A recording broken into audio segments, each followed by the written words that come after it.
السلام علیکم ورحمۃ اللہ وبرکاتہ۔ 14 مارچ 2025، 14 رمضان 1446 ہجری۔ خطبہ جمعہ مکہ حرم اردو ترجمہ یوٹیوب چینل دنیا دین پر پیش کیا جا رہا ہے۔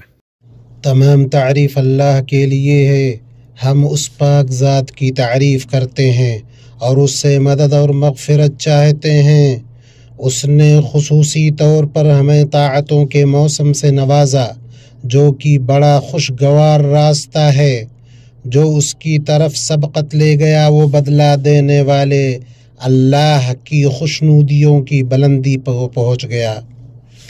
اے اللہ، تیرے لیے ان نعمتوں پر لا زوال حمد ہے جنہیں نہ شمار کیا جا سکتا ہے اور نہ وہ ختم ہونے والی ہیں، اور ہم تجھ سے شکر ادا کرنے کی توفیق مانگتے ہیں۔ بے شک شکر معبود کی نعمتوں کو باقی رکھتا ہے۔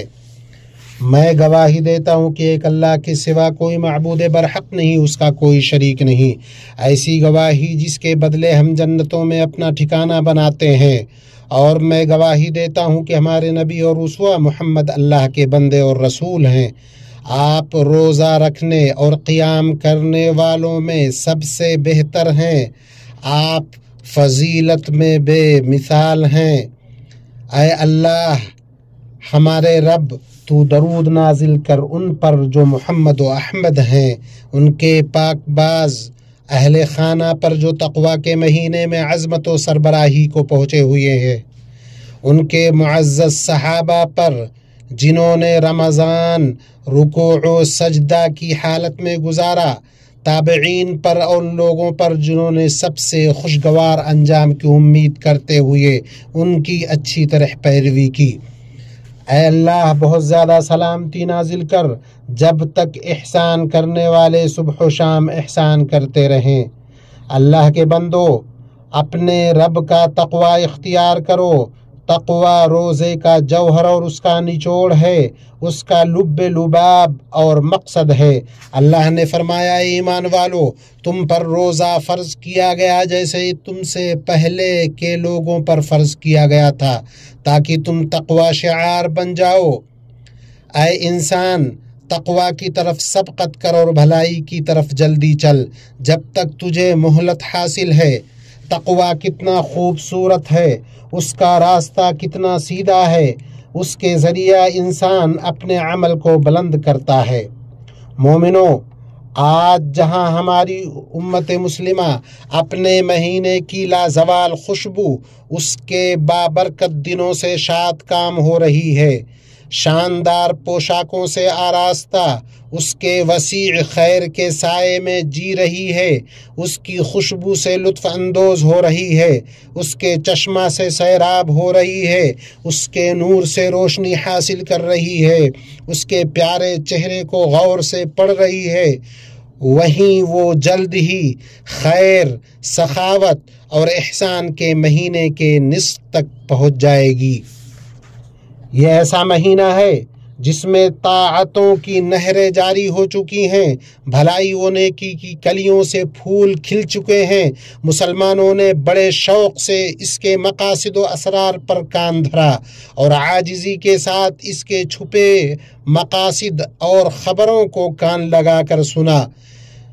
اس کے دن تقرب کے کاموں اور خوشیوں کے ساتھ رواں دواں ہیں۔ اس کی راتیں تلاوت کی جانے والی آیات اور روشنی سے منور ہیں۔ ایسا موسم جسے رحمان نے بابرکت بنایا اور قرآن نے لازوال کر دیا۔ ماہ رمضان وہ ہے جس میں قرآن اتارا گیا، جو لوگوں کو ہدایت کرنے والا ہے، اور جس میں ہدایت کی اور حق و باطل کی تمیز کی نشانیاں ہیں۔ مسلمانوں، اللہ تعالیٰ نے روزہ کو مشروع کیا تاکہ مسلمان اپنی عبادت کی اچھی عادتوں کی تجدید کرے اور بھلائی میں اپنی معروف سرگرمی کو دوبارہ شروع کرے، یوں وہ ایمان کے مراتب طے کرے اور نیکی اور احسان کرنے والوں کی صفات سے سرفراز ہو۔ شارع حکیم نے روزہ اور اس کی ظاہری شکلوں پر اکتفا نہیں کیا، بلکہ اس نے روح کی بلندی، نفس کے عروج، اس کی حفاظت، اعضاء و جوارح کو پاک کرنے اور انہیں مادی کھائی سے اٹھا کر ایمانی بلندی و رفعت کے افق تک پہنچانے پر توجہ دی۔ اسی لیے اللہ نے دوسری عبادتوں کے بنسبت اس عبادت کو اپنے لیے خاص کیا، جیسا کہ صحیحین میں ہے، ابن آدم کا ہر عمل اس کے لیے ہے سوائے روزہ کے، وہ میرے لیے اور میں ہی اس کا بدلہ دوں گا۔ ایسا مہینہ جسے عرش کے الہ نے اعزاز بخشا، اللہ اس شخص پر رحم کرے جس پر راستے تنگ ہو گئے ہیں، وہ ہم پر مہربان ہے۔ کیا ایسا پر امید شخص ناکام ہے جو رحم کرنے والے معبود سے شرمسار دل کے ساتھ دعا کرتا ہے؟ مومنو، یہ مبارک ایام اچھا موقع ہے کہ نفس کا جائزہ لیں، عمل کی اصلاح کریں، اختلافات اور تفرقے کو چھوڑ دیں، عقل اور مکالمے کی زبان کو فیصل بنائیں، نیکی و تقوی پر تعاون کریں، کیونکہ اس معزز مہینے میں بھلائیوں اور نیک کاموں میں باہم سبقت کرنے کے عظیم اسباق موجود ہیں۔ اللہ نے فرمایا تم بھلائیوں میں باہم سبقت کرو۔ امام ابن القیم رحمہ اللہ نے کہا اس مہینے میں آپ صلی اللہ علیہ وسلم کا طریقہ کامل ترین طریقہ تھا، حصول مقصد کا سب سے عظیم ذریعہ تھا، وہ نفس پر سب سے آسان تھا۔ ماہ رمضان میں آپ صلی اللہ علیہ وسلم کے طریقہ میں سے تھا کہ آپ مختلف انواع کی عبادت بکثرت کیا کرتے۔ جبریل علیہ السلام کے ساتھ آپ قرآن کا مذاکرہ کرتے، آپ اس میں بکثرت صدقہ و احسان، تلاوت قرآن، نماز، ذکر اور اعتکاف کیا کرتے، اور اس میں ایسی عبادتیں کرتے جو دوسرے مہینوں میں نہیں کرتے۔ اللہ کے بندو، آپ اپنے پختہ ارادے کو مہمیز دیں، اپنے عزم کو مضبوط کریں، اپنی طرف سے اللہ کو بھلائی دکھائیں، اپنے دلوں کو خیالات کے خواب سے بیدار کریں، اپنی نظروں کو حرام چیزوں سے روکیں۔ سعادت مند وہ ہے جو طاعت کی زینت سے آراستہ ہو، سعادت مند وہ ہے جو طاعت کی زینت سے آراستہ ہوا اور جماعت کے چراغ سے اس نے روشنی حاصل کی۔ روزہ دارو، قیام کرنے والوں، خرچ کرنے والوں، اللہ کا فرمان ہے یقیناً تمہارے لیے رسول اللہ میں عمدہ نمونہ ہے۔ آپ صلی اللہ علیہ وسلم لوگوں میں سب سے سخی تھے، سب سے زیادہ رمضان میں سخاوت کیا کرتے تھے، آپ صدقہ کرنے میں تیز ہوا سے بھی بڑھ کر تھے۔ لہٰذا بابرکت مہینے میں خوب خرچ کرو، سخاوت سے کام لو۔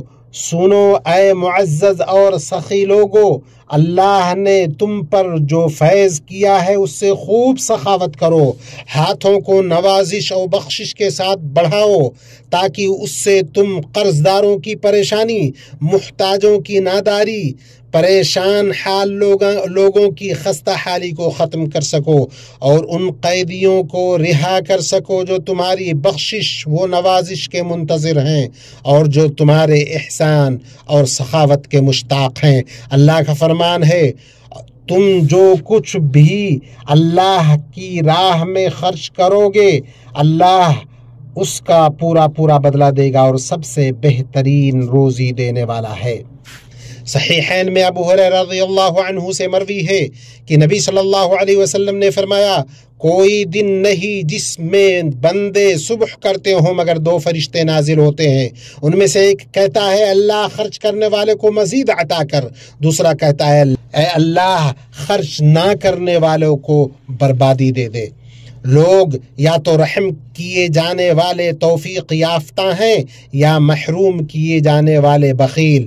تم دوسروں کو نفع پہنچانے کے لیے اپنے ہاتھوں کو خیر کے ساتھ بڑھاؤ۔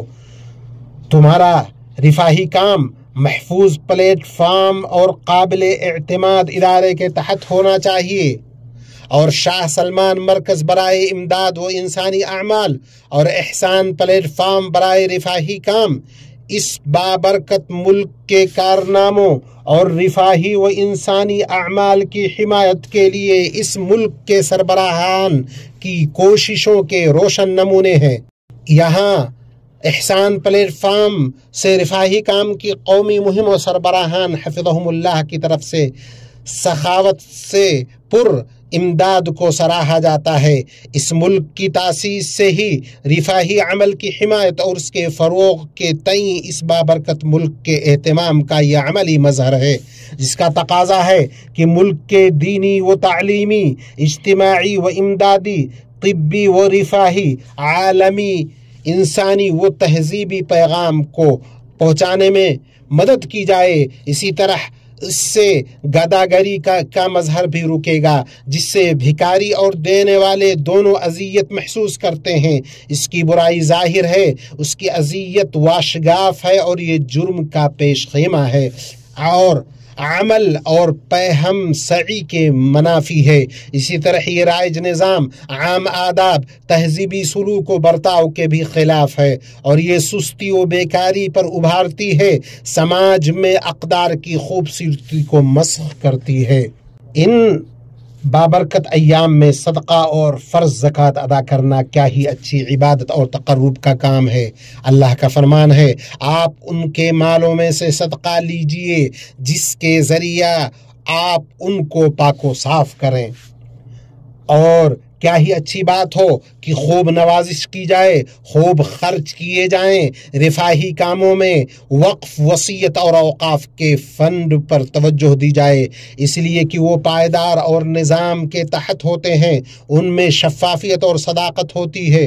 عام مصالح کو پورا کرنے والے امور پر توجہ دی جائے، جیسے شفا خانے اور ڈائلائسس سینٹرز، راستے بنانا، گھر مہیا کرنا، کنواں کھودنا، پانی پلانا، توحید پر مبنی نفع بخش علم نشر کرنا، قرآنی حلقات کو مدد دینا، مصحف اور سنت و احکام کی کتابیں وقف کرنا، اور صدقہ جاریہ کرنا جن سے عام منفعت حاصل ہوتی ہو، ترقی کے مجالات پیدا ہوتے ہیں۔ اس سلسلے میں تاجروں، خوشحال لوگوں اور کاروباری حضرات کو نمونہ ہونا چاہیے۔ کبھی کبھی صدقہ کو ظاہر کرنا اور اس کا اعلان کرنا زیادہ اچھا ہوتا ہے، تاکہ دوسرے لوگ بھی اقتداء کریں، جس سے اجر بڑھے اور اثر باقی رہے۔ اللہ کا فرمان ہے، تم جو کچھ مال خرچ کرو گے اس کا پورا بدلہ تمہیں دیا جائے گا، اور تمہارا حق نہ مارا جائے گا۔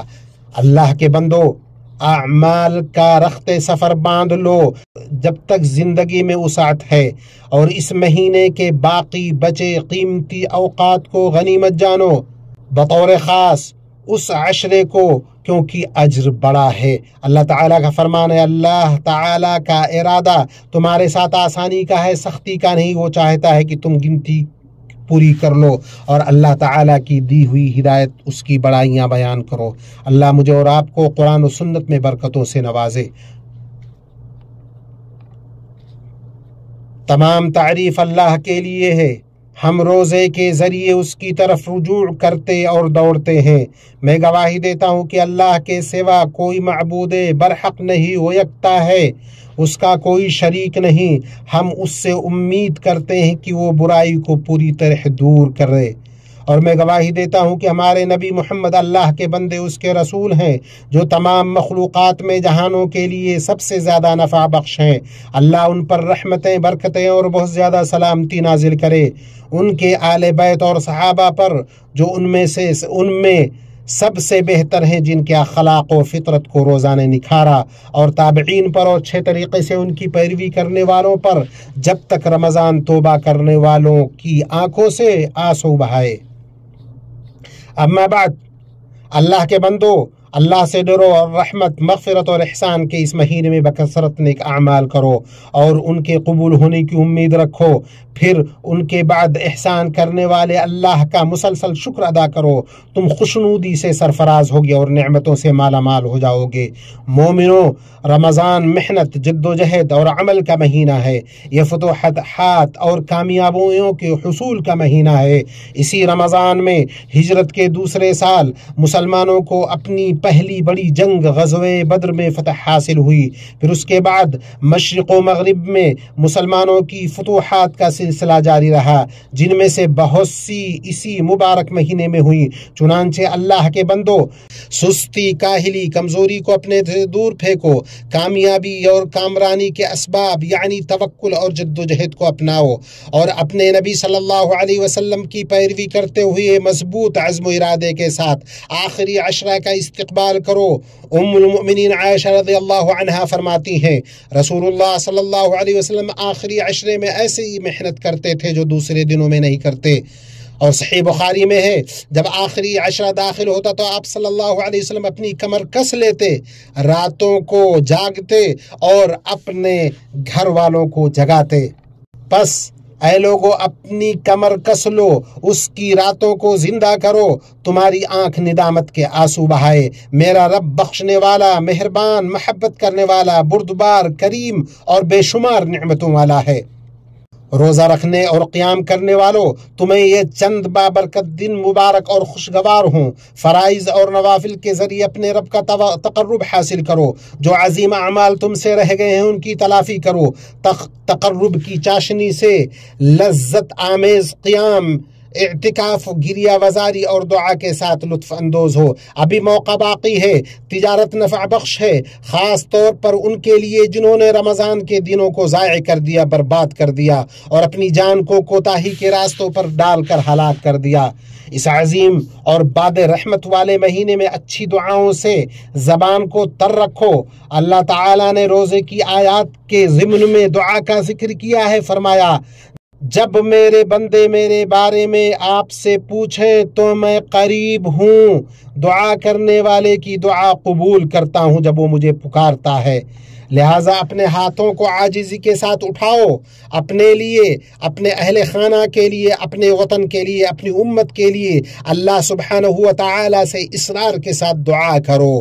اس کے سامنے اپنی فریاد اور پکار پیش کرو کہ وہ ہر جگہ کے کمزور، مصیبت زدہ، مظلوم بھائیوں کی مدد فرمائے، ان کی تکلیفوں، پریشانیوں، مصیبتوں اور غموں کو دور کرے۔ بے شک وہ سننے والا اور دعا قبول کرنے والا ہے۔ یہ باتیں ہوئیں، اللہ تم پر رحم فرمائے۔ درود و سلام بھیجو رحمت و ہدایت والے نبی پر جو روزے داروں میں سب سے افضل اور قیام کرنے والوں سے میں سب سے معزز ہیں، جس کا تمہیں تمہارے رب العالمین نے حکم دیا۔ چنانچہ وہ سب سے سچا فرمانے والا فرماتا ہے، بے شک اللہ اس کے فرشتے نبی پر درود بھیجتے ہیں۔ ایمان والو تم بھی ان پر درود و سلام بھیجو۔ اور صحیح حدیث میں آیا ہے، آپ صلی اللہ علیہ وسلم نے فرمایا جو مجھ پر ایک بار درود بھیجتا ہے اس کے بدلے اللہ اس پر 10 رحمتیں نازل فرماتا ہے۔ اے میرے رب نبی پر درود نازل فرما جب تک سحر اور رات کی تاریکی میں ستارے چمکتے رہیں، اور ان کی آل اور تمام صحابہ پر بھی جو فضل اور اعلیٰ ہیں، حسن سیرت کے حامل ہیں۔ اے اللہ درود و سلام نازل فرما ہمارے نبی محمد اور ان کے پاکیزہ آل و اولاد پر، ان کے روشن صحابہ پر اور ان کے خلفاء راشدین ابو بکر، عمر، عثمان و علی پر، ان سے اور تمام صحابہ و تابعین سے راضی ہو جا، اور ان لوگوں سے جنہوں نے روزے جزا تک اچھی طرح سے ان کی پیروی کی، اور ان کے ساتھ ہم سے بھی راضی ہو جا اپنے احسان، سخاوت، کرم سے اے اکرم الاکرمین۔ اے اللہ ہمیں متقی اور نیک لوگوں کے راستے پر چلا، ہمیں اپنے چنیدہ اور بزرگ لوگوں میں شامل فرما، اور ہم سب کو اپنی رحمت کے ساتھ جہنم سے آزادی عطا فرما۔ اے عزیز و غفار، اے اللہ اسلام اور مسلمانوں کو غلبہ عطا کر، دین کے قلعہ کی حفاظت کر، اس ملک کو اور مسلمانوں کے بقیہ ملکوں کو پرامن، پرسکون، سخاوت والا اور خوشحال بنا۔ اے اللہ ہمیں ہمارے ملکوں میں امن عطا فرما، ہمارے سربراہوں اور حکمرانوں کو توفیق یاب کر، اور حق و درستی کے ساتھ ہمارے امام و سربراہ کی تائید فرما۔ اے اللہ ہمارے سربراہ خادم حرمین شریفین اور ان کے ولی عہد کو اس چیز کی توفیق دے جس میں اسلام کا غلبہ اور مسلمانوں کی بھلائی ہو، جس میں بندوں اور ملکوں کی بھلائی اور درستگی ہو۔ اے اللہ انہیں بہترین بدلہ عطا فرما ان عظیم خدمات اور اعلیٰ دیکھ بھال کے بدلے جو کچھ انہوں نے حرمین شریفین ان کے زائرین اور معتمرین کے لیے پیش کیا ہے وہ برابر کر رہے ہیں۔ یا رب مسلمانوں کے تمام حکمرانوں کو توفیق یاب کر، اے اللہ ہمارے امن کے محافظوں اور ہماری سرحدوں کے نگہبانوں کو توفیق یاب کر، اے اللہ جو ہمارے ساتھ اسلام اور مسلمانوں کے ساتھ برائی کا ارادہ کرے اسے خود اس کے نفس میں الجھا دے، اس کی چال کو اسی پر پلٹ دے، اس کی سازش کو اس کی تباہی بنا دے۔ اے دعاؤں کے سننے والے، اے اللہ امت کو کتاب و سنت پر متحد کر دے، اے نوازش و فضل و احسان والے رب، اے اللہ تیرا لشکر شکست نہیں کھاتا، تیرے وعدے کی خلاف ورزی نہیں ہوتی، تو ہر جگہ کے کمزور مسلمانوں کو نجات دے، فلسطین میں ہمارے بھائیوں کی مدد فرما، مسجد اقصیٰ کو قیامت کے دن تک معزز اور بلند و بالا محفوظ رکھ۔ اے اللہ جیسے تو نے اپنے اولیاء کی بدر کے دن، فرقان کے دن مدد فرمائی، ویسے ہی ہر زمانے اور ہر جگہ میں ہمارے بھائیوں کی مدد فرما۔ اے اللہ ان کے دشمنوں کو تباہ کر دے، ان کی جماعت کو منتشر کر دے، انہیں لوگوں کے لیے عبرت کا نشان بنا دے۔ اے اللہ تو معاف کرنے والا ہے، معافی کو پسند کرتا ہے، لہٰذا ہمیں معاف فرما دے۔ اے ہمارے رب ہمیں دنیا میں بھلائی عطا فرما، آخرت میں بھلائی دے، اور ہمیں آگ کے عذاب سے بچائے۔ ہمارے رب ہماری دعائیں قبول فرما، بے شک تو سننے والا ہے، جاننے والا ہے، ہماری توبہ قبول فرما، بے شک تو توبہ قبول کرنے والا، رحم کرنے والا ہے۔ ہمیں، ہمارے والدین، ان کے والدین، تمام مسلمان مردوں اور عورتوں کو بخش دے، چاہے وہ زندہ ہوں یا وفات پا چکے ہوں، بے شک تو سننے والا، قریب اور دعاؤں کو قبول کرنے والا ہے۔ سبحان ربک رب العزت عما یصفون وسلام علی المرسلین والحمد للہ رب العالمین۔